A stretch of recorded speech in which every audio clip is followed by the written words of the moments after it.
Hey, good evening, everyone. This is the first in a series of midweek check-ins, I guess we're going to say, that we're going to call From the Pastor's Piano. And we hope that you enjoy this little 10-minute talk with a little bit of music. And I want to thank again Jane Kelly for doing all the technology for us. So we're going to sing a song together now. Well, I'm so glad Jesus lifted me.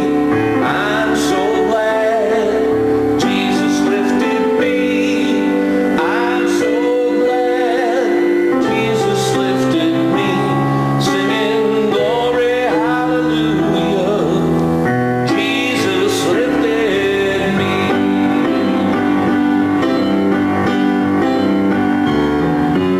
Satan had me bound. Jesus lifted me. Satan had me bound. Jesus lifted me. Satan had me bound. Jesus lifted me. Singing glory, hallelujah. Jesus lifted me. When I was in trouble, Jesus lifted me. When I was in trouble, Jesus lifted me. When I was in trouble, Jesus lifted me. Singing glory, hallelujah. Jesus lifted me. This virus had us down, but Jesus lifted me. All this virus had us down. Jesus lifted me. Virus had us down. Oh, Jesus lifted me. And you singing glory, hallelujah. Jesus lifted me. Yeah, I'm so glad Jesus lifted me. I'm so glad Jesus lifted me. I'm so glad Jesus lifted me. Singing glory, hallelujah. Jesus lifted me.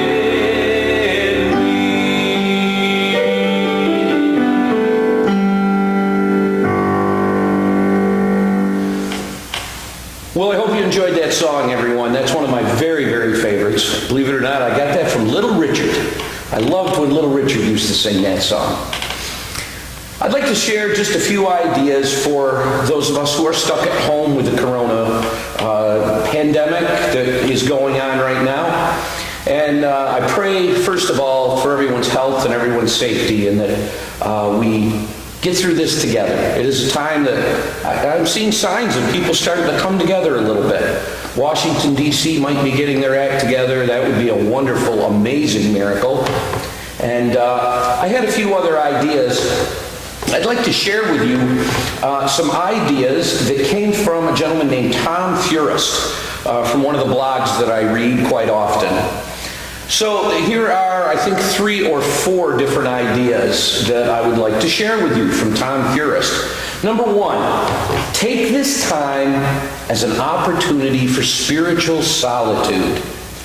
Many of us, including myself all the time, have always said, boy, I would pray more if I just had more time. Well, now's the time, folks. We can spend our time praying. We might not have to go to work.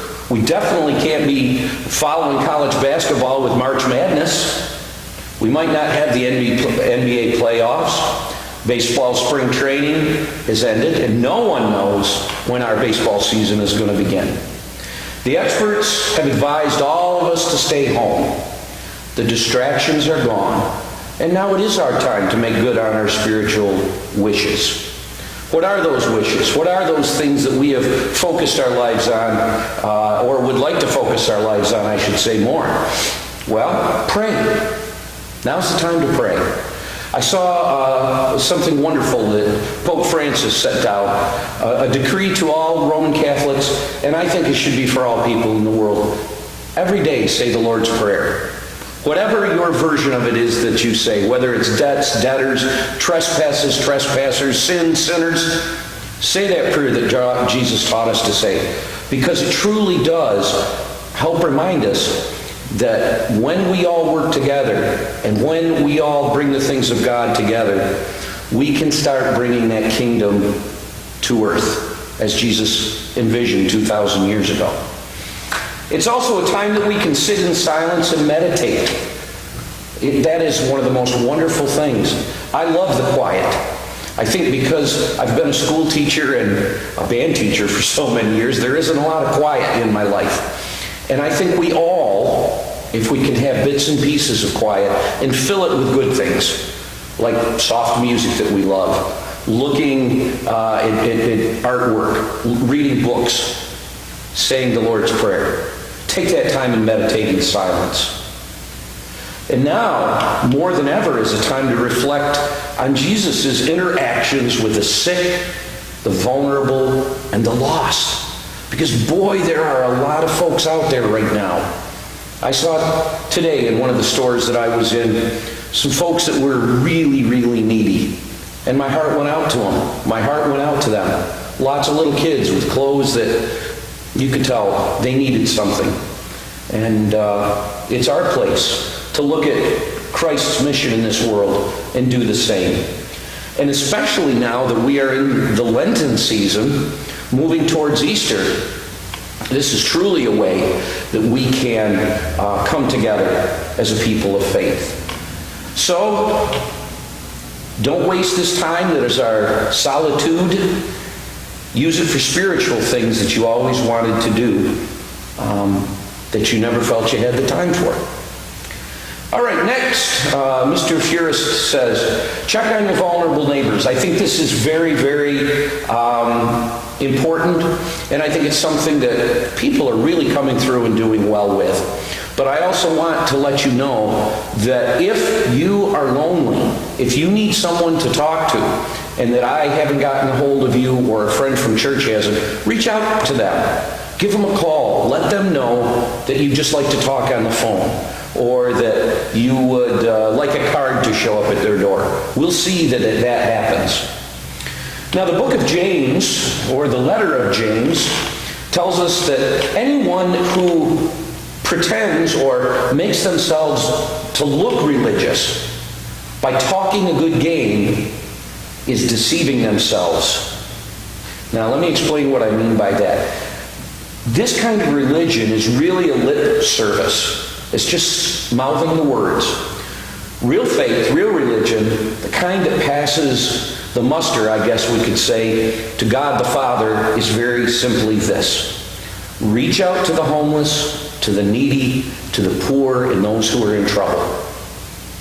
Now, even in the best of times, this letter of James advises the average Christian to be sensitive to the needs of the homeless and those who are lonely. And prior to this letter, Jesus himself directed us to care for the widows and the orphans, the most vulnerable in his society, and very often the most vulnerable in our society. If these are biblical musts that we should use all the time in our day-to-day lives, how much more should we do them now? How much more should we commit ourselves now, living during this pandemic, as we are calling it? Now, there are vulnerable people around you who may have been forgotten, ignored, or overlooked. And it is in this time when you go out in the world and people are fighting over toilet paper and Lysol and hand sanitizer. It's these people that we tend to forget, who can't be forgotten because they can't fend for themselves. Next, Mr. Furist entitles this section, Share Your Extra Toilet Paper. Okay? I'm not sure how widespread the problem is, but I have heard, and I've seen it a little bit, people selling overpriced Lysol, toilet paper, hand sanitizer online. They've hoarded it and are now trying to sell it. And in a world trying to make a quick buck off from people's needs, the church, people of faith, good people who are trying to do the right thing, has an opportunity to resist this greed and share the blessings as the early church did. So I would say, look at what the early church did. They helped each other. They shared their goods and services as they needed them. needed them to take care of the poor and the downtrodden. Okay, the next section, send prayers out to people who you are thinking of or who you think might be lonely by phone or by text or by email. Just doing that could brighten the day of someone who is lonely or maybe feeling ill. We got to remember that besides the coronavirus, there's a lot of people who are suffering with the flu right now. There's a lot of people who have awful serious illnesses that they're dealing with. And it would be wonderful if they heard from you, if they haven't heard from you in a while. And as a matter of fact, I'd say don't think about it too much. As soon as you're done watching this video, get somebody in your mind and make that call. Go get her done, right? Make a call to somebody you haven't thought about for a while. And the last thing that I would like to share, and Mr. Furious gave us a little idea on this as well, is thinking creatively about helping people going through financial hardship. Now, there are hopefully good signs from Washington that there's going to be some money coming to help small business owners, to help people who are out of work. But always, always take a look at the people who are vulnerable. If there's a way to help them with a food card or a gas card, do that if they really need it and if you're able to do that. And besides that, go to our small business owners that are essential locally and continue to support them. Help stimulate that local economy. Social distancing does not require that we stop loving each other and helping each other. All it requires is that we stay 6 feet apart. And if anybody from the state is watching, just so you know, Jane is 10 feet from me, and Valerie is about 25 feet from me. Social distance kept. We're all good. Promise.